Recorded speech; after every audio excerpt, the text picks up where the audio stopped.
Welcome to PVTV Channel 7's news show. I am Austin Kanarsik. And I am Hector Castrino. Thailand's iconic Temple of Dawn on the banks of Bangkok's Chao Phraya River is to undergo a 3-year renovation costing around $4 million. Wat Arun, one of the kingdom's most famous landmarks, known for the morning light reflecting off its porcelain-encrusted surfaces, will remain open to the visitors during the overhaul, according to officials. We will not close it all. The repairs will start in some parts only, a senior monk at the temple told AFP. Tourists can still come. We haven't closed the big stupa yet. Work on the central tower, built in the first half of the 19th century, will start in 2015, according to Therapong Shrisat, a senior official at the Ministry of Culture. We cannot put all the scaffolding up at the same time, or tourists will be disappointed, he said. Therapong estimated that it will take about a year to renovate the Khmer-style central stupa. The budget for the project, which will start this month, is 130 million baht, which is $4.2 million, he added. The maintenance cycle is usually 25 to 30 years, but it's shortening because of increased pollution and more severe changes in weather, Therapong said. He said the work at the temple, which was last renovated in 1996, would include repairing cracks, removing mold, and replacing damaged tiles. The conviction of disgraced politician Xilai was less about eradicating corruption in China and more about warning the Communist Party to stay loyal to the new leadership or face the consequences. State media on Monday universally applauded the outcome of Bo's trial, who is being jailed for life because of bribery, embezzlement, and abuse of power. Bo's fall from grace came after the 64-year-old became a standard bearer for those who favored his opinions.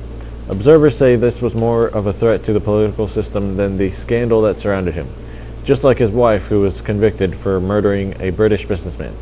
Bo made a feisty defense in court, yelling out, "Unfair and unjust," when he was convicted for life. Can't do the time, don't do the crime.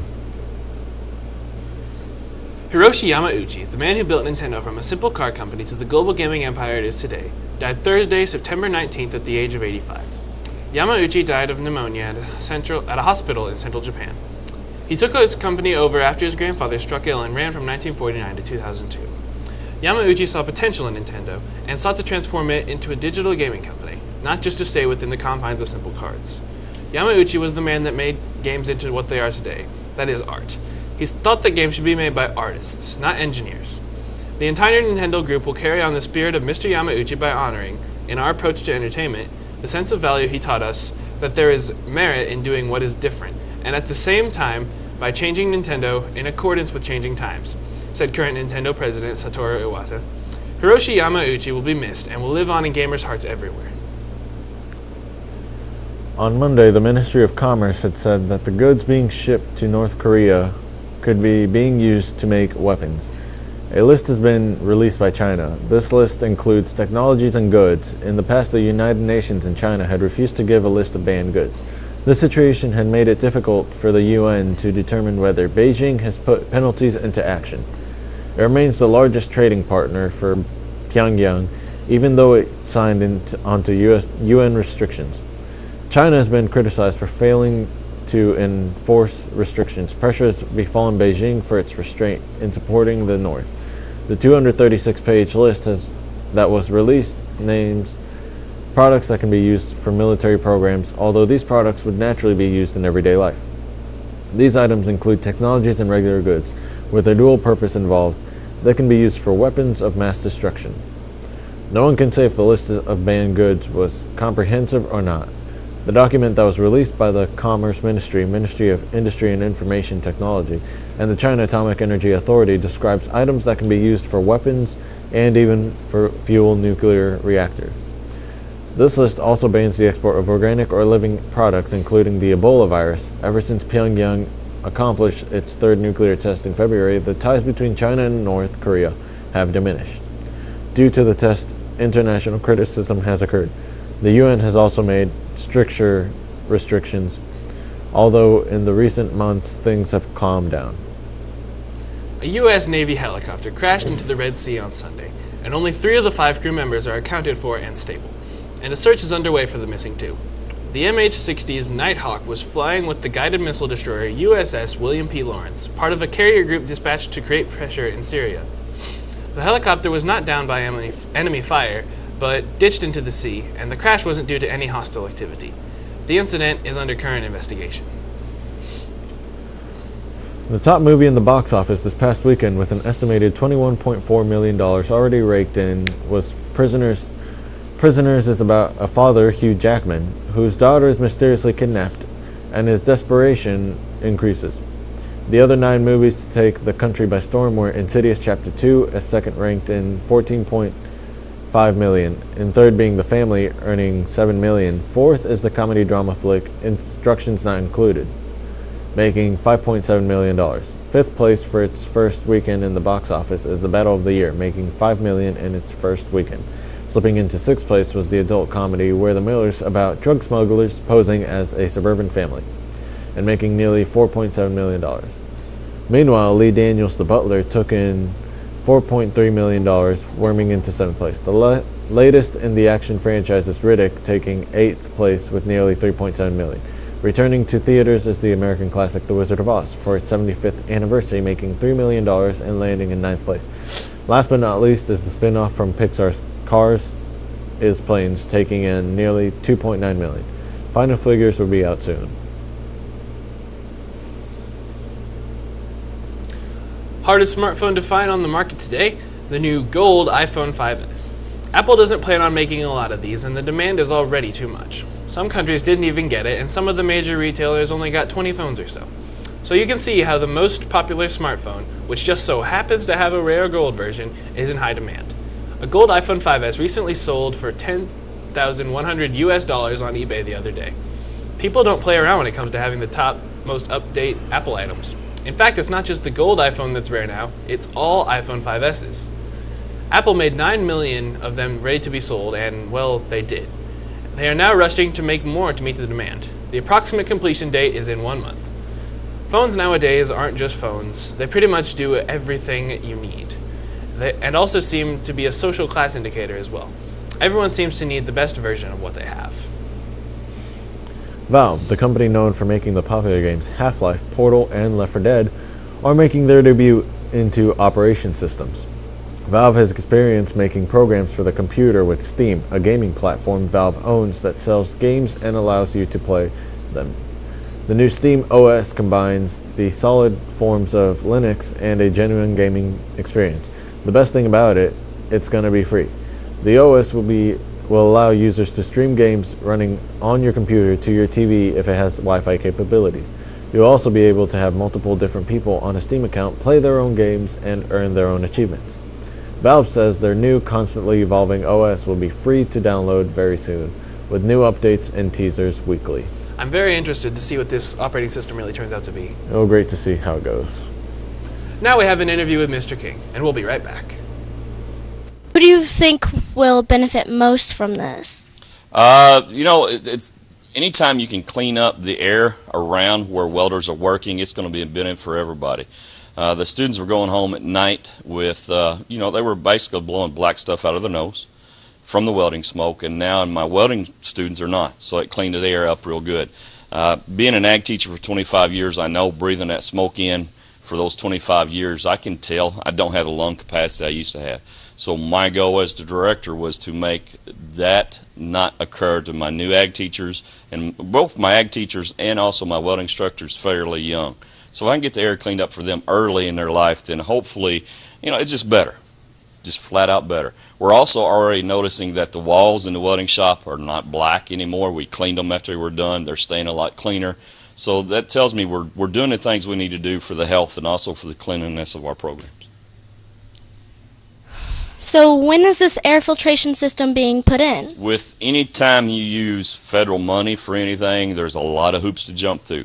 We get bids, and I'm still getting 2 bids, even though I know what company I want to go with. The beauty of bids are we're not required by law to take the lowest bid if we know that we've got a supplier that can do what we need to do. We were very fortunate, in fact, that Ozark Gas, our welding supply company, got us in contact with a company out of St. Louis that actually builds these air filtration systems.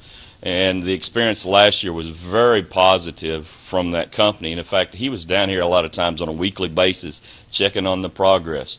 And it also worked out good last year for our digital media program in the fact that I asked Mr. Cook and his students if they'd come in and do some promos for the company, to do a video on the company of before and after, what it's like without the air filtration system on, and then what it's like with it's working. And we shared that DVD that you guys, the digital media class, put together with the company, and he's already told me that he's used it a lot of times in presentations to other groups, and the fact when they ask, does this work, he puts you guys' DVD in, and it has digital media, Career Center name on it when he shows it, and it's been a win-win for everybody across with this system. Is it important that the system gets put in as soon as possible? Yeah, it is. I like a quick turnaround. The challenge of this system is that it will be put in by our students and our instructors, okay? So that's another learning experience for our guys, and the fact that they'll have to do a lot of fabrication, a lot of measuring, a lot of mounting, a lot of construction work, and so it's a good experience for everyone. Thank you, Mr. King. I'm Ashley Enlow, and this is PVTV Channel 7. Thanks for watching. Donald Sachtleben, who is a former FBI agent, decided to agree to a deal in which he will plead guilty for leaking deals of a 2012 about the Al-Qaeda bombing plot. He is being sentenced to prison for about 140 months, 43 of which are for national security leaks. The other 97 is for child porn case, which he also pleaded guilty to. Prosecutors now have court permission to take a look at Donald's laptop, which the FBI already had a hold of for the evidence of the child porn case. All that's left is for the judge to agree with the deal. In addition to grossly inefficient top-down bureaucracies and chronic budget deficits, the public schools in Chicago and the country of Venezuela apparently have something else in common: a toilet paper shortage. In socialist Venezuela last week, a state agency that enforces price controls temporarily took over a toilet paper factory on Friday in response to nagging supply shortages this year. Meanwhile, in Chicago, Alderman Nicholas Posado held a toilet paper drive to collect toilet tissue for financially troubled schools last week. The alderman now says he has enough toilet paper to last all the Northwest Side Ward's overcrowded public schools a year, generic rolls as well as plush name brands. This problem is only one of many that has affected cash-strapped schools in Chicago. Steve Jobs, we all remember him, the creator and innovator of Apple, the device brand that many Americans own today. Well, it seems that his family home has a possibility of becoming a protected historical site. The one-story, ranch-style home would have to gain approval from the 7 members of Los Altos Historical Commission after a scheduled historic property evaluation. This house is the same house that Jobs created his first Apple computer in. 9 months later, Apple Computer Company was established and moved to nearby Cupertino. For those who would like to possibly visit the home of an innovator, you will find his house on 2066 Christ Drive in Los Altos, California. There is no question Arrested Development has a future on Netflix, according to a company executive who said it's just a matter of working out the logistics. The biggest issue to resolve is one of timing. Sarando said Netflix is working on scheduling with the show's robust cast of actors, i.e. Michael Cera, who are currently involved with other projects. It's still speculative, he said, at The Grill, a conference hosted by Hollywood website The Wrap. As you can tell with the show that's cast is all made up of superstars in their genre of TV shows, movie, it's hard to line up times to film. Netflix revived Arrested Development for a 4th season after Fox canceled the show in 2006. Brenden Morrow has decided to side with the Blues next season. He was a bargain for the Blues for $1.5 million for 1 year. This short of what he made last season of $4.1 million, but he has strong ties with the coach and general manager. The Blues have had interest in him for a while, but have been tied due to the cap roster issues. The Blues are now going to have Brenden Morrow as part of the team, and are happy to have him on their team. Officials with the State Department of Insurance have fined Humana Incorporated after investigating arguments about letters sent by the company to policyholders about their options under the Affordable Care Act. The Courier-Journal reports regulators called the letter misleading and have fined the company $65,430. The letters were sent in August to about 6,500 people and said policyholders had 30 days to renew their plans for 2014, or they would have to choose a more expensive option that complies with the Affordable Care Act. Insurance regulators said the letters didn't make it clear that policyholders could wait and compare plans that will be offered on the state's health insurance exchanges beginning on October 1st. The name for the new health insurance marketplace set to open Tuesday has been decided to be Get Covered Illinois, with the tagline for the brand being the official health marketplace. Deputy Governor Crystal Thomas says that they wanted a name that was clear on about what the product had to offer. Set to begin Tuesday and building fall and winter, the brand and logo are part of a multi-million ad campaign. Uninsured Illinoisans will have to hurry to buy health insurance because they have till the end of March to buy it. State officials estimate at least 300,000 people to sign for coverage using new options through President Obama's healthcare law. Missouri's lawmakers failed this week to override the governor's gun bill veto. The gun bill would allow people in Missouri to be able to own machine guns, also arrest any federal agents that tried to take them away. It also would have made it illegal to publish any information about a gun owner. Missouri's Governor Nixon vetoed the bill. The Missouri lawmakers tried to override the veto and fell short by one vote. Hollywood hotshots have been seen in Cape Girardeau and the surrounding areas in the last few weeks.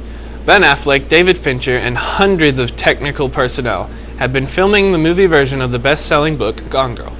Casting calls went out over the summer, and locals are now getting a chance to rub elbows with some of Hollywood's A-list stars and behind-the-scenes talent. Star spottings are frequent, and the region is getting a boost economically.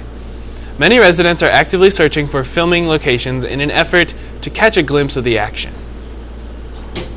That is all we have for today. Thanks for watching. And we'll see